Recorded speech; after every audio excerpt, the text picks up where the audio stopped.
गरीब साध साध सब नेक हैं, आप अपनी ठोरे, जो सतलोक ले जाएंगे वो साधु कोई और।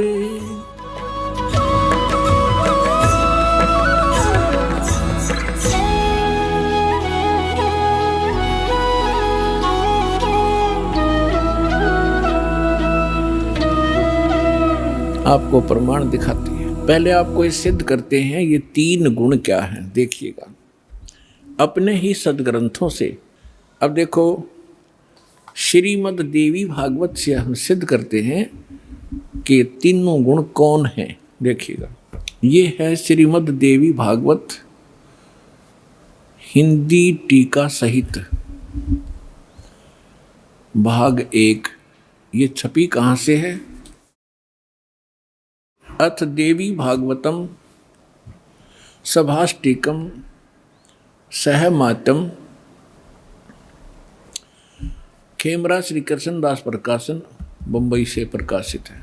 इसके तीसरे स्कंद में ले चलते हैं आपको। ये है अथ श्रीमद् देवी भागवते भाषा टीका युक्ते तृतीय स्कंध प्रारंभते। इसके हम आपको 11 पृष्ठ पर ले चलते हैं। ये 11 पृष्ठ है और 5वें अध्याय का हम 8वां मंत्र पढ़ेंगे। हे माता, यदि हमारे ऊपर सदा आप दया युक्त हो तो हमको तमोगुण में किस प्रकार प्रदान किया? शंकर भगवान कह रहे हैं।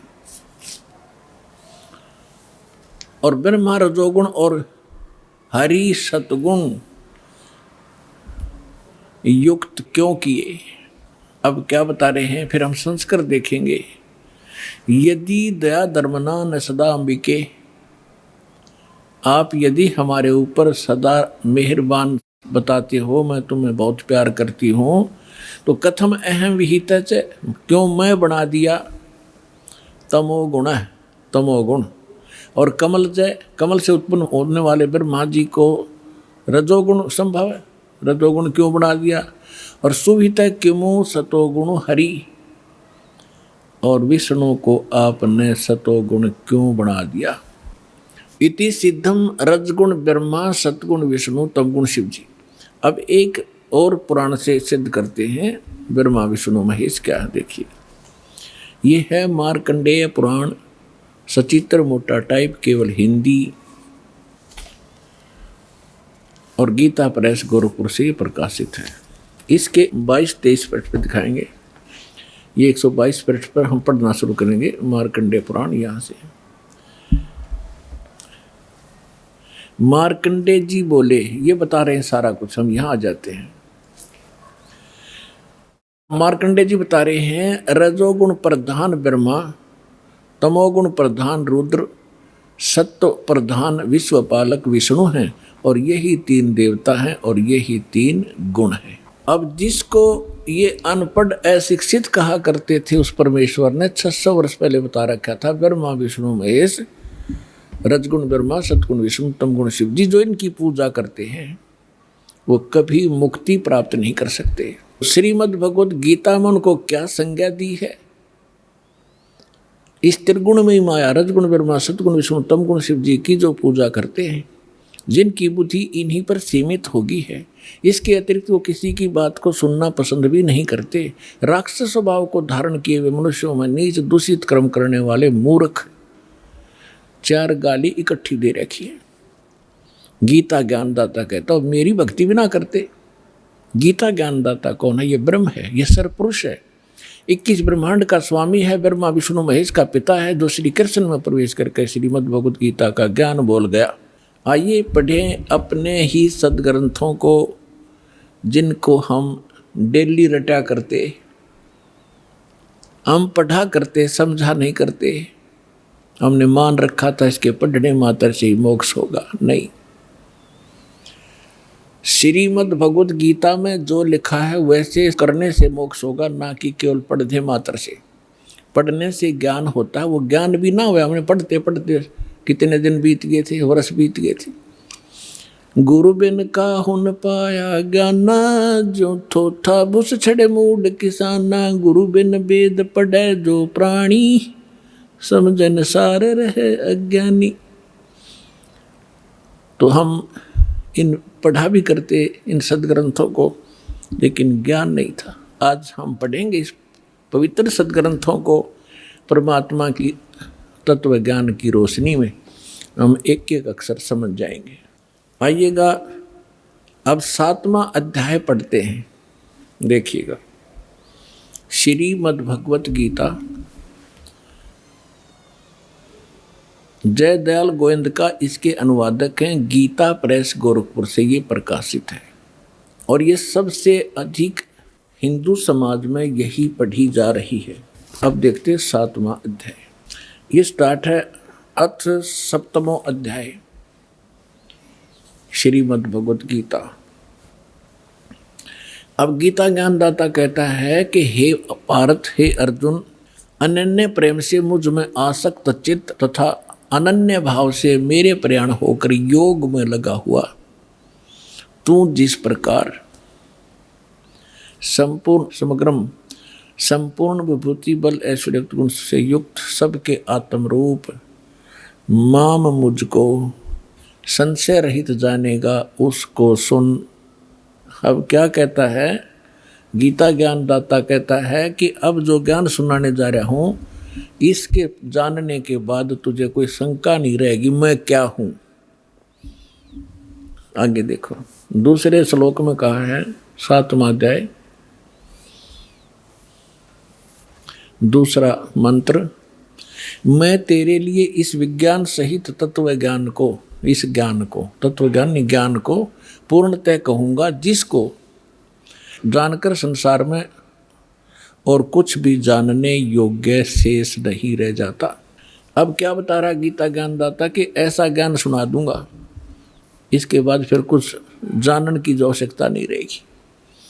फिर देखिएगा इसमें क्या बताता है तीसरे मंत्र में, हजारों मनुष्यों में कोई एक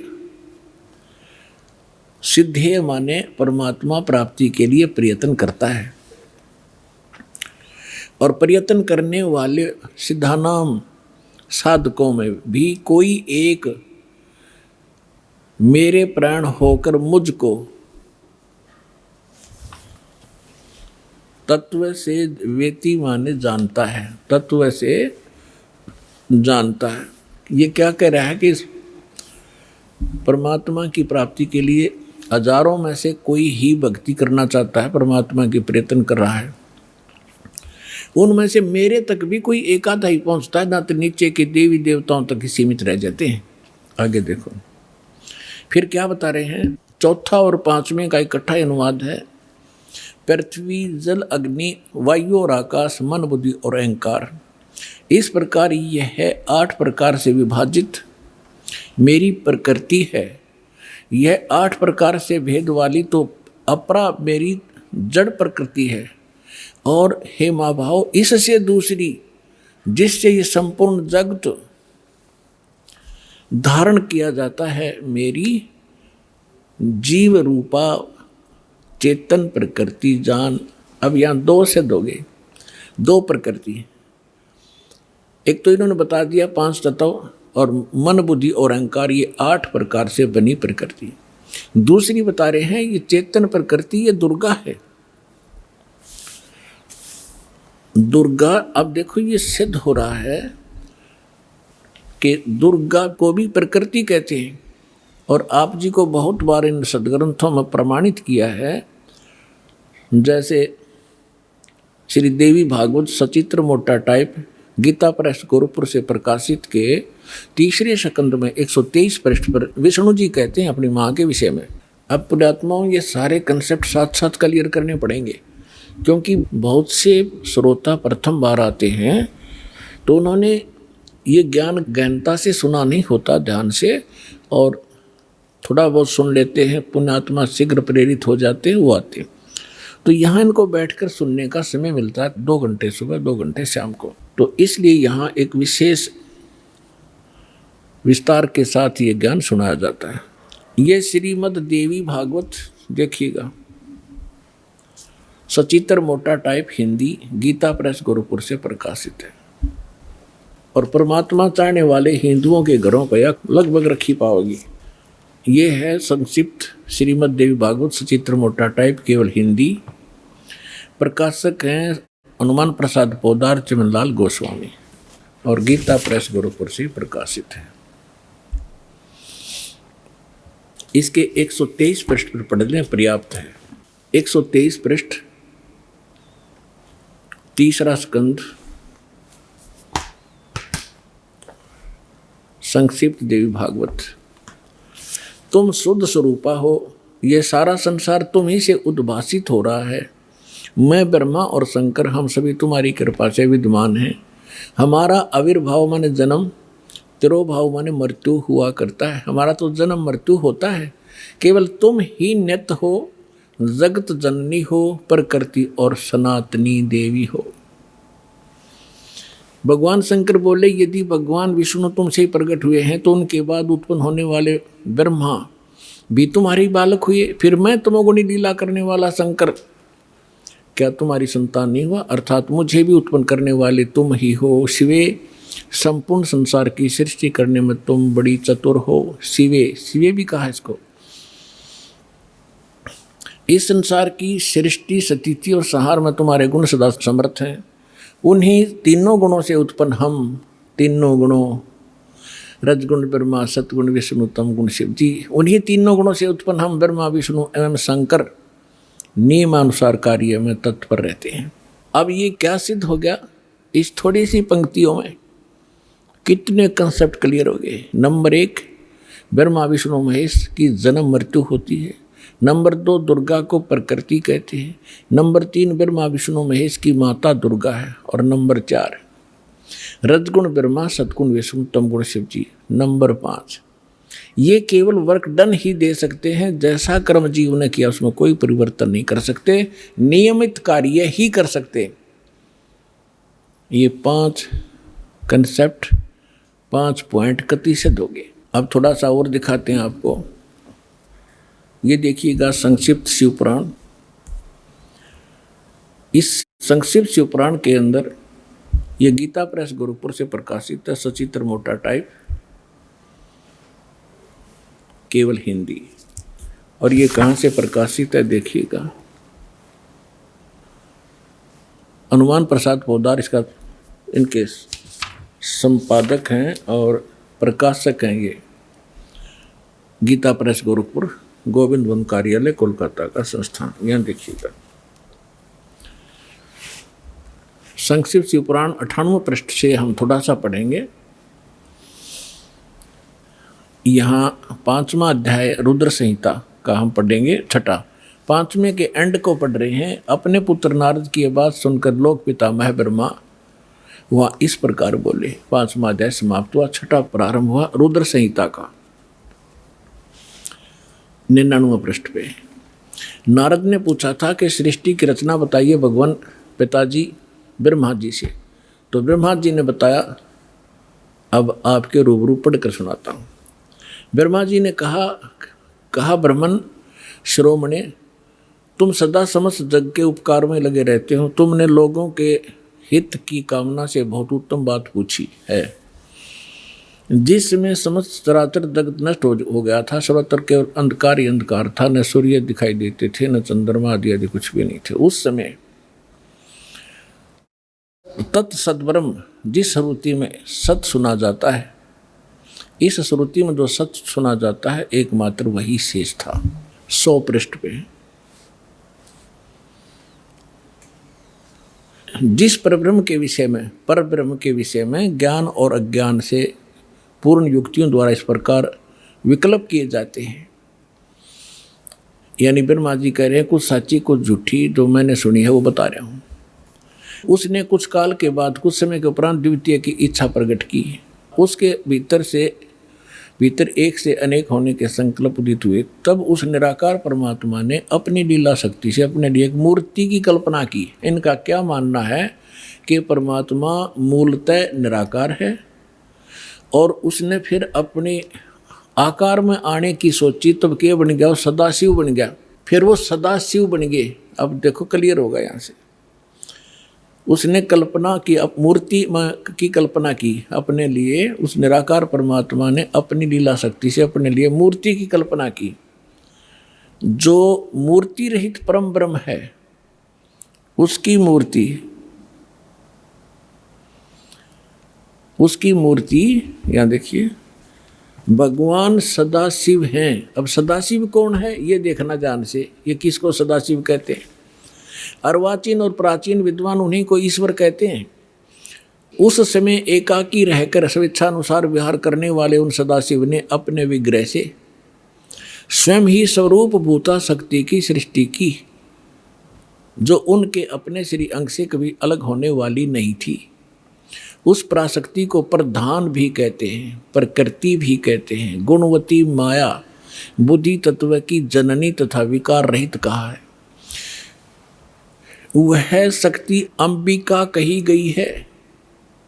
उसी को प्रकृति, सर्वेश्वरी, त्रिदेव जननी, तीनों देवताओं को उत्पन्न करने वाली उनकी माता, ब्रह्मा विष्णु महेश की माता, नेता और मूल कारण भी कहते हैं। सदाशिव द्वारा प्रकट की गई उस शक्ति की 8 भुजाएं हैं। हो गया क्लियर? अब ये दुर्गा के विषय में है। और सदाशिव ये कौन है? ये काल है। आगे और क्लियर हो जाएगा। अब इसमें क्या सिद्ध हो गया कि प्रकृति भी दुर्गा को कहते हैं और प्रधान भी दुर्गा को कहते हैं। गीता अध्याय नंबर 14 के श्लोक नंबर 3 से 5 में कति स्पष्ट किया गया है। ये काल कहता है, गीता बोलने वाला ब्रह्म कहता है कि दुर्गा तो मेरी, प्रकृति तो मेरी पत्नी है, सब जीवों को उत्पन्न करने वाली माता है, मैं इसके गर्भ में बीज स्थापन करने वाला सबका पिता हूँ। प्रकृति से उत्पन्न ये तीनों गुण इस जीव को कर्मानुसार यहाँ बांधे रखते हैं, जकड़े रखते हैं। तीनों गुण कौन सी सिद्ध होगी? रजगुण, ब्रह्मा, सतगुण, विष्णु, तम गुण, शिव जी।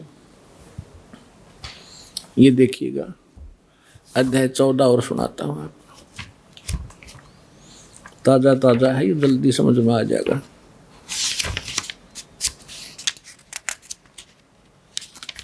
ये देखिएगा गीता अध्याय नंबर, श्रीमद् भगवत गीता अध्याय नंबर 14 का और श्लोक नंबर 3 में, हे अर्जुन, मेरी महत माने प्रधान ब्रह्म, मेरी महत रूप मूल प्रकृति संपूर्ण भूतों की योनि अर्थात गर्भाधान स्थान है। मैं उस योनि में चेतन यानी गर्भ को स्थापन करने वाला तत्व करता हूँ। उसके संयोग से, जड़ चेतन से नहीं, सब भूतों की, सब प्राणियों की उत्पत्ति होती है। 4 में क्या कहा है?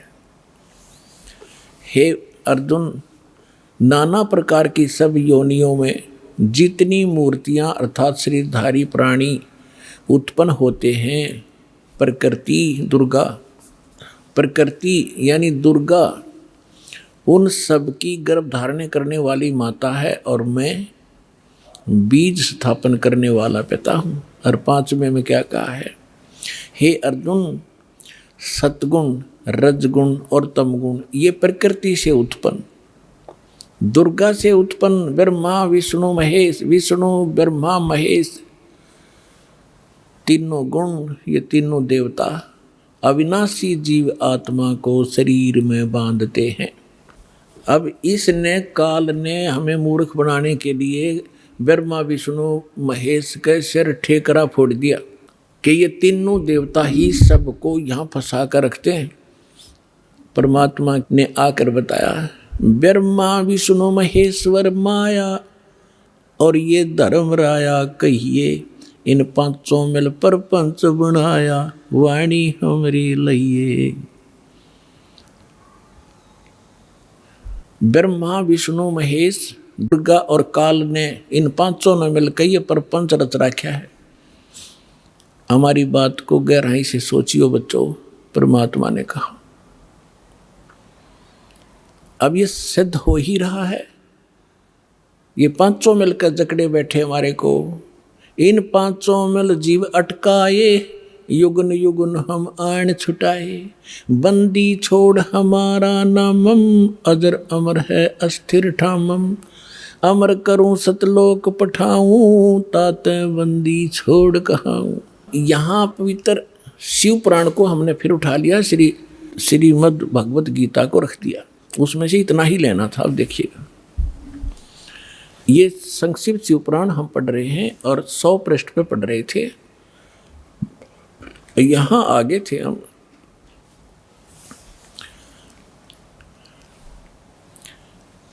कि जो मूर्ति रहित परम ब्रह्म है उसकी मूर्ति भगवान सदाशिव हैं।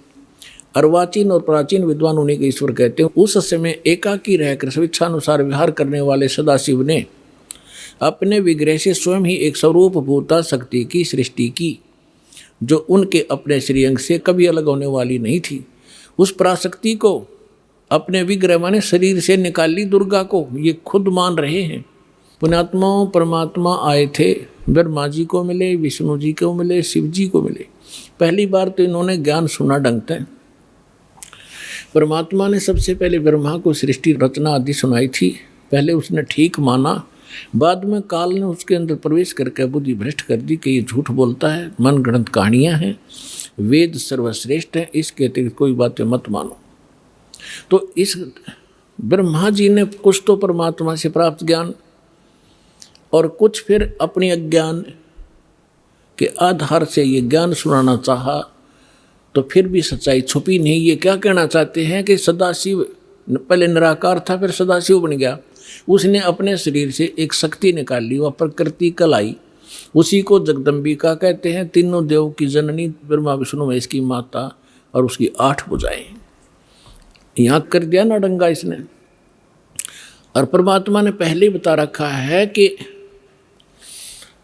जैसे दास ने सृष्टि रचनामा आपको बहुत बार सुना है, उसमें आप खूब समझ चुके होंगे, तो उसी का कुछ अंश लेकर इसने यहाँ मिलावट की है। देखिएगा, उस समय एकाकी रहकर स्वेच्छा अनुसार विहार करने वाले सदाशिव ने अपने विग्रह से स्वयं ही एक स्वरूप भूता शक्ति की सृष्टि की, जो उनके अपने श्रीअंग से कभी अलग होने वाली नहीं थी। उस पराशक्ति को प्रधान प्रकृति गुणवती माया बुद्धि तत्व की जननी विकार रहित बताया गया।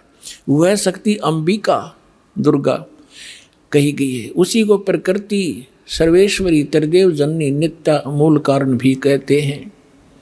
सदाशिव द्वारा प्रकट की गई उस शक्ति की 8 भुजाएं। होगी क्लियर। नाना प्रकार के आभूषण उसके श्री अंग की शोभा बढ़ाते हैं, श्री अंगों की। वह देवी नाना प्रकार की गतियों से संपन्न है और अनेक प्रकार के अस्त्र शस्त्र धारण करती है। एकाकिनी होकर भी वह माया संयोग वसात अनेक हो जाती है। वे जो सदाशिव हैं, अब ये डेफिनेशन है उस काल की, ब्रह्मा जी बता रहे हैं और अपने सदग्रंथों में लिखा है। देखिएगा, वे जो सदाशिव हैं उन्हें परम पुरुष ईश्वर शिव शंभु और महेश्वर कहते हैं। यहाँ देखना, वे अपने सारे अंगों में भस्म रमाए रहते हैं। उन काल रूपी ब्रह्म ने एक ही समय में शक्ति के नाथ नहीं, शक्ति के साथ, दुर्गा के साथ शिवलोक नामक अक्षेत्र का निर्माण किया था। उस उत्तम अक्षेत्र को काशी कहते हैं। वह परम निर्वाण या मोक्ष स्थान है जो सबके ऊपर विराजमान है। वह प्रिय और प्रियतम रूप, पति पत्नी रूप में शक्ति और शिव, दुर्गा और ये काल, ये स्पष्ट कह दिया। वो काल रूपी ब्रह्म ने, यो काल कहो ब्रह्म कहो, काल रूपी ब्रह्म कहो, सदाशिव कहो, ये ब्रह्म है। शक्ति और शिव ने, दुर्गा और काल ने, वे प्रिय और प्रियतम रूप यानी पति पत्नी रूप में शक्ति यानी दुर्गा और शिव जो परमानंद स्वरूप हैं, उस मनोरम क्षेत्र में नित्य निवास करते हैं। मुने शिव और शिवा ने, काल और दुर्गा ने प्रलय काल में भी कभी उस क्षेत्र को अपने सानिध्य से मुक्त नहीं किया। देवऋषि एक समय आनंद वन में रमण करते हुए शिवा और शिव के मन में यह इच्छा हुई कि किसी दूसरे पुरुष की सृष्टि करनी चाहिए, जिस पर यह सृष्टि संचालन का महान भार रखकर हम दोनों केवल काशी में रहकर इच्छा अनुसार विचरें और निर्वाण धारण करें। अब इन्होंने सोचा कि कोई पुत्र उत्पन्न करते हैं, उसको ये सारा काम संभलवा देंगे हम, निर्वाण धारण करेंगे, एकांत में रहा करेंगे। ये देखिए, ऐसा निश्चय करके शक्ति सहित सर्वव्यापी परमेश्वर शिव ने अपने वाम भाग के 10वें अंग पर अमृत मल दिया। फिर तो वहां से एक पुरुष प्रकट हुआ, यानी पति पत्नी व्यवहार किया, वहां से एक पुत्र उत्पन्न हुआ, उसका नाम के रखा। 102 पृष्ठ पे संक्षिप्त शिव पुराण 102 पृष्ठ पे शिव ने कहा, वत्स, उस काल ने कहा, बेटा, व्यापक होने के कारण तुम्हारा विष्णु नाम विख्यात हुआ, विष्णु धर दिया तेरा नाम। अब फिर हम यहाँ आते हैं, ये हमने 6वां अध्याय पढ़ लिया रुद्र संहिता का 7वां, ये 7वां अध्याय 103 पृष्ठ पे। ब्रह्मा जी कहते हैं देवर से, तत्पश्चात कल्याणकारी परमेश्वर शाम सदाशिव ने, काल ने पूर्ववत प्रयत्न करके जैसे अपनी दुर्गा से विष्णु की उत्पत्ति की, मुझे अपने दाहिने अंग से उत्पन्न किया। बस बात खत्म।